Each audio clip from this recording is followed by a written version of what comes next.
അതായത് ഉത്തമ, നമ്മുടെ ലൈഫിൽ എല്ലാവർക്കും ഓരോരോ ആൾക്കും എന്താ ഓരോ കഷ്ടകാലം വരും, ഓരോ പ്രതിസന്ധികൾ വരും.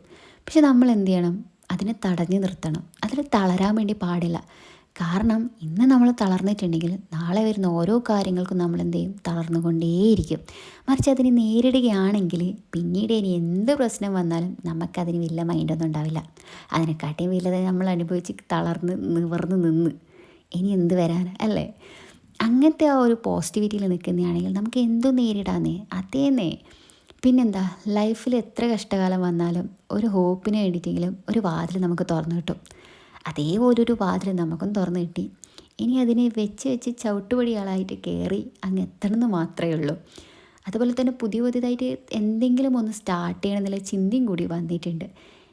ഇന്ന് ഞാൻ ആക്ച്വലി 5 ബസ്സിൽ യാത്ര ചെയ്തു. എല്ലാം പുതിയ പുതിയ അറിവുകളാണ്, പുതിയ പുതിയ കാര്യങ്ങളാണ് അല്ലേ? അതേപോലെ തന്നെ ഈ ഡ്രസ്സ് ഇട്ട് നടന്നുകൊണ്ട് നാട്ടുകാർക്ക് മനസ്സിലായി ഞാൻ ചത്തിട്ടില്ല, ജീവനോടെ ഇരിപ്പുണ്ട്, ഞാൻ ജോലിക്ക് പോകുന്നുണ്ട്.